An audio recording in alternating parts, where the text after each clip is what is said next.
Ne, to třetí. Taková příležitost. No to vám řekne každá. A ani nás s Božkou už se nemusí mít. To jsou prostě moje. No, srdečný slibuji, podepřený slibuji. Dvakrát odčenáš a dvakrát zdává se. Děkuji. Všechny.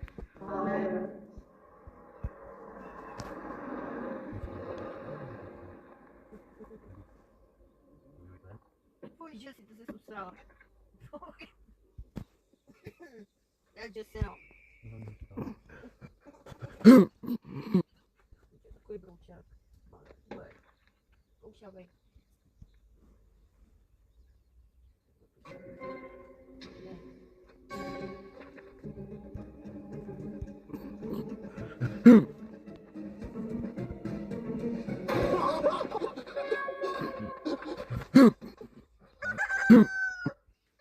No vidíš, no, takový nevěděl nic. Kdo ví, co to byl zase za blbej for? Zpraví se tak někdo otáhne Ausgerech zrovna sem, zkontrolovat, jestli máme nahozenou hasičáru, nebo co se tak nechat, se tak někam vyjecovat. No to neraduješ, ty můžou přijet dneska. Mami, kde jsou jahody? Ani kdyby se netrefí, tak už je spolu. Rovně člověče, to je hrdá, tomu myslí. Tak už se poved. Třeba se důleme tohle náhodou, výborný nápadíček, výborný. Tak pojď. No, nebuď ironická, jo. Hodně věc, hodí autobus. Už měsíc jezdíme na kole. Jsi nevšim? Jo, aha, no vidíš, no.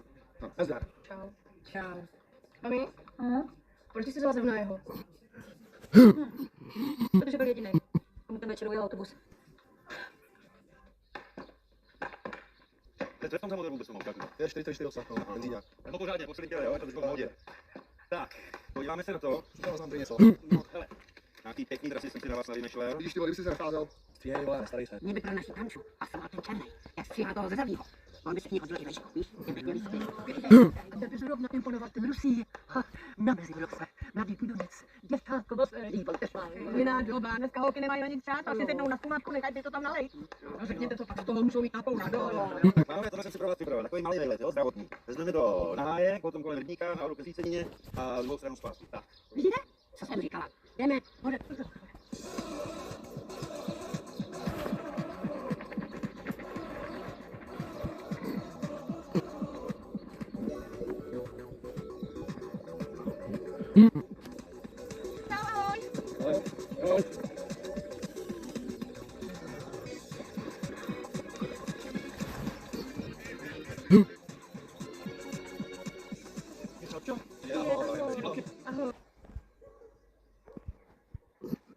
Dobrý den.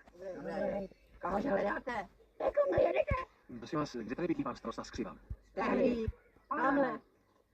Je. A což mu chcete? Ale přízně nejste, že jsem vás tu nikdy až neviděla. Jo. Ne, to nejsem. Nejste vy ten kontrolor? Jste zhora? Jak to můžete vědět? Tady se ví všecko. Ještě dřív, než jsem u vás nahoře. Aha. Já jsem do čistého ministerstva.